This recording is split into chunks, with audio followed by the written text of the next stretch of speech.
بسم اللہ الرحمن الرحیم۔ السلام علیکم ورحمۃ اللہ وبرکاتہ۔ معزز ناظرین، ہمارے پیارے پیغمبر حضرت محمد مصطفیٰ صلی اللہ علیہ وآلہ وسلم کیسے تھے؟ حضرت انس رضی اللہ تعالیٰ عنہ بیان فرماتے ہیں کہ نبی اکرم صلی اللہ علیہ وآلہ وسلم نہ تو فحش گو تھے، نہ ہی لعنت کرنے والے اور نہ گالی دینے والے تھے۔ غصے کے وقت آپ صلی اللہ علیہ وآلہ وسلم صرف اتنا فرماتے کہ اسے کیا ہو گیا، اس کی پیشانی خاک آلود ہو۔ حضرت ابراہیم بن محمد جو کہ حضرت علی ابن ابی طالب رضی اللہ تعالیٰ عنہ کی اولاد میں سے ہیں، وہ بیان فرماتے ہیں کہ حضرت علی رضی اللہ تعالیٰ عنہ جب نبی اکرم صلی اللہ علیہ وآلہ وسلم کی شان مبارک بیان کرتے تو فرماتے کہ آپ صلی اللہ علیہ وآلہ وسلم لوگوں میں سب سے زیادہ سخی ہاتھ والے اور سب سے زیادہ فراخ سینے والے، یعنی کھلے دل کے مالک، اور لوگوں میں سب سے سچے لہجے والے بھی تھے، سب سے زیادہ نرم طبیعت اور سب سے زیادہ باعزت معاشرت والے تھے۔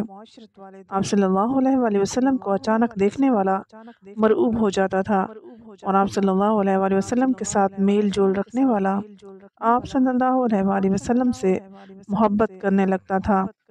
آپ صلی اللہ علیہ وآلہ وسلم کے اوصاف بیان کرنے والا کہہ اٹھتا کہ میں نے آپ صلی اللہ علیہ وآلہ وسلم جیسا حسین نہ آپ صلی اللہ علیہ وآلہ وسلم سے پہلے کبھی سنا اور نہ آپ صلی اللہ علیہ وآلہ وسلم کے بعد دیکھا۔ حضرت انس رضی اللہ تعالیٰ عنہ بیان کرتے ہیں کہ حضور اکرم صلی اللہ علیہ وآلہ وسلم تمام لوگوں سے بڑھ کر حسین، سب سے زیادہ سخی اور سب سے زیادہ بہادر تھے۔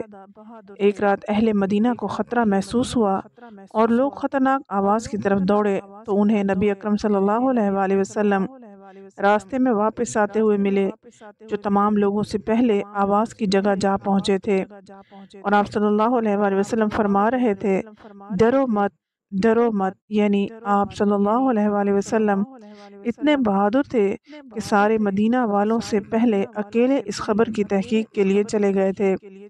اس وقت آپ صلی اللہ علیہ وآلہ وسلم ابو طلحہ کے گھوڑے کی ننگی پیٹھ پر بغیر زین کے سوار تھے، اور تلوار آپ صلی اللہ علیہ وآلہ وسلم کے گلے میں لٹک رہی تھی۔ پھر آپ صلی اللہ علیہ وآلہ وسلم نے فرمایا میں نے اسے گھوڑے کو دریافت پایا، یا یہ فرمایا کہ یہ گھوڑا تیز رفتاری میں تو دریا جیسا ہے۔ حضرت ابو سعید خدری رضی اللہ تعالیٰ عنہ بیان کرتے ہیں کہ رسول خدا صلی اللہ علیہ وآلہ وسلم باپردہ کنواری لڑکی سے بھی زیادہ حیادار تھے۔ جب آپ صلی اللہ علیہ وآلہ وسلم کو کوئی بات ناپسند گزرتی تو ہم اس ناپسندیدگی کے آثار آپ صلی اللہ علیہ وآلہ وسلم کے چہرے مبارک پر پہچان جاتے تھے۔ نبی صلی اللہ علیہ وآلہ وسلم کنواری عورت سے بھی زیادہ حیادار تھے، جس میں سب سے زیادہ شرم و حیا ہوتی ہے، کیونکہ شادی نہ ہونے کی وجہ سے وہ مردوں کے ساتھ میل جول سے دور ہوتی ہے، چنانچہ وہ شرم و حیا کا پیکر بن کر اپنے گھر میں ہی رہتی ہے، لیکن رسول خدا صلی اللہ علیہ وآلہ وسلم اس سے بھی زیادہ حیادار تھے۔ تاہم نبی اکرم صلی اللہ علیہ وآلہ وسلم کو جب کوئی ناپسندیدہ یا ایسی بات نظر آتی جو آپ صلی اللہ علیہ وآلہ وسلم کی طبیعت کے برخلاف ہوتی تو اس کے اثرات آپ صلی اللہ علیہ وآلہ وسلم کے چہرہ انور پر ظاہر ہو جاتے تھے۔ حضرت جابر بن عبداللہ رضی اللہ تعالیٰ عنہ سے مروی ہے کہ زمانہ جاہلیت میں جب کعبہ کی تعمیر ہوئی تو نبی کریم صلی اللہ علیہ وآلہ وسلم اور حضرت عباس رضی اللہ تعالیٰ عنہ بھی پتھر اٹھا کر لا رہے تھے۔ حضرت عباس رضی اللہ تعالیٰ عنہ نے نبی کریم صلی اللہ علیہ وآلہ وسلم سے کہا کہ اپنا تہبند اتار کر کاندھے پر ڈال لیں تاکہ پتھر اٹھانے میں تکلیف نہ ہو۔ نبی کریم صلی اللہ علیہ وآلہ وسلم نے ایسا ہی کیا تو ننگے ہوتے ہی بے ہوش ہو کر آپ صلی اللہ علیہ وآلہ وسلم زمین پر گر پڑے، اور آپ صلی اللہ علیہ وآلہ وسلم کی آنکھیں آسمان کی طرف لگ گئیں۔ آپ صلی اللہ علیہ وآلہ وسلم کہنے لگے کہ مجھے میرا تہبند دے دو۔ پھر آپ صلی اللہ علیہ وآلہ وسلم نے اسے مضبوط باندھ لیا۔ اللہ تعالیٰ نے بچپن میں بھی اہل جاہلیت کی بری عادتوں سے بچا رکھا تھا۔ معلوم ہوا کہ ستر پوشی آپ صلی اللہ علیہ وآلہ وسلم کا عمل حیات ہے۔ اس زمانہ میں محنت مزدوری کے وقت ننگے ہونے میں عیب نہیں سمجھا جاتا تھا، لیکن چونکہ یہ امر مروت اور غیرت کے خلاف تھا، اللہ نے اپنے حبیب کے لیے اس وقت بھی یہ گوارا نہ کیا، گو اس وقت آپ صلی اللہ علیہ وآلہ وسلم کو پیغمبری نہیں ملی تھی۔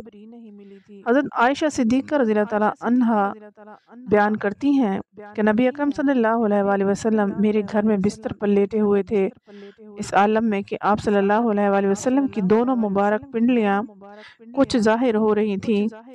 حضرت ابوبکر صدیق رضی اللہ تعالیٰ عنہ نے اجازت طلب کی تو آپ صلی اللہ علیہ وآلہ وسلم نے اجازت دے دی، اور آپ صلی اللہ علیہ وآلہ وسلم اسی طرح لیٹے رہے اور گفتگو فرماتے رہے۔ پھر حضرت عمر رضی اللہ تعالیٰ عنہ نے اجازت طلب کی تو آپ صلی اللہ علیہ وآلہ وسلم نے اجازت دے دی۔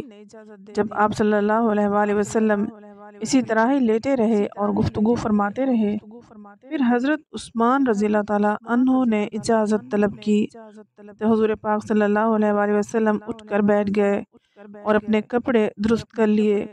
محمد راوی کہتے ہیں کہ میں یہ نہیں کہتا کہ یہ ایک دن کا واقعہ ہے، یعنی یہ واقعہ کئی مرتبہ پیش آیا ہے۔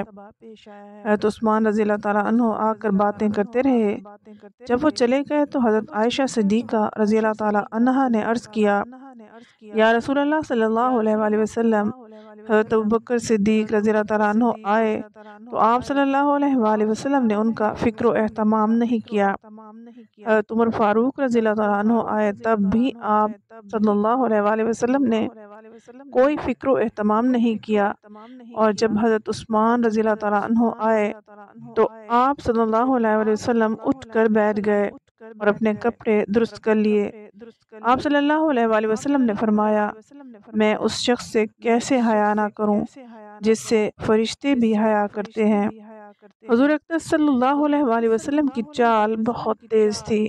آپ صلی اللہ علیہ وآلہ وسلم چلتے تو مضبوطی سے قدم جما کر چلتے، قدم گھسیٹ کر نہ چلتے، بدن سمٹا ہوا رہتا، قوت سے آگے قدم بڑھاتے۔ آپ صلی اللہ علیہ وآلہ وسلم کا جسم مبارک بہت تھوڑا سا آگے جھکا ہوا رہتا، ایسا معلوم ہوتا کہ اونچائی سے نیچے کی طرف آ رہے ہوں۔ حضرت علی رضی اللہ تعالیٰ عنہ فرماتے ہیں کہ حضرت صلی اللہ علیہ وآلہ وسلم جب چلتے تو اس طرح چلتے کہ جیسے ڈھلوان پہاڑی پر سے اتر رہے ہوں۔ رسول خدا صلی اللہ علیہ وآلہ وسلم کے بال بکھرے ہوئے اور پریشان نہیں رہتے تھے کہ جنہیں دیکھ کر وحشت پیدا ہو۔ آپ صلی اللہ علیہ وآلہ وسلم ان میں اکثر تیل ڈالا کرتے تھے اور کنگھا فرماتے تھے۔ آخر زمانہ میں آپ صلی اللہ علیہ وآلہ وسلم مانگ بھی نکالنے لگے تھے۔ آپ صلی اللہ علیہ وآلہ وسلم کی داڑھی کے بال بھی پریشان نہیں رہتے تھے، بلکہ ان میں بھی آپ صلی اللہ علیہ وآلہ وسلم کنگھی کرتے تھے۔